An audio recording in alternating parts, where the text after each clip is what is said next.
बात के लिए मैं दावत देता हूँ इंजीनियर जमील अहमद कुर्स साहब। इंजीनियर जमील अहमद कुर्स साहब भी बलूचिस्तान में किसी तारुफ के मोहताज नहीं। बलूचिस्तान की तमाम गलियों ने इनके कदम चूमे हैं क्योंकि इन्होंने वहाँ अपनी खिदमत मुहैया की हैं। ये पिछले 12 सालों से बलूचिस्तान भर में लाखों किलोमीटर मुसाफा तय करने वाले वाहिद बलूचिस्तान के समाजी व तलीमी खिदमत मुहैया करने वाले शख्स हैं। बलूचिस्तान के रियासतों और नीम शहरी इलाकों में दर्जनों उनके बनाए हुए स्कूल नेटवर्क हैं जो कि करतबा स्कूल्स ऑफ एक्सीलेंस के नाम से हैं। इन स्कूल्स में हजारों बच्चे व बच्चियां ज़ेर तालीम हैं। अल खिदमत फाउंडेशन की सदारत में रहते हुए अरबों रुपए के हजारों प्रोजेक्ट्स को इन्होंने पाए तकमील तक पहुंचाया। बलूचिस्तान नामा के उन्वान से इनका एक अहम सफरनामा सिबात के आखिरी मराइल में है जो कि बहुत जल्द आवाम तक पहुंच जाएगा।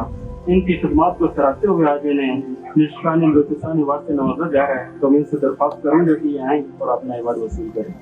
तुम शाहीन हो उड़ते चलो कि खुला है आसमान, फिर क्या फिक्र है देश को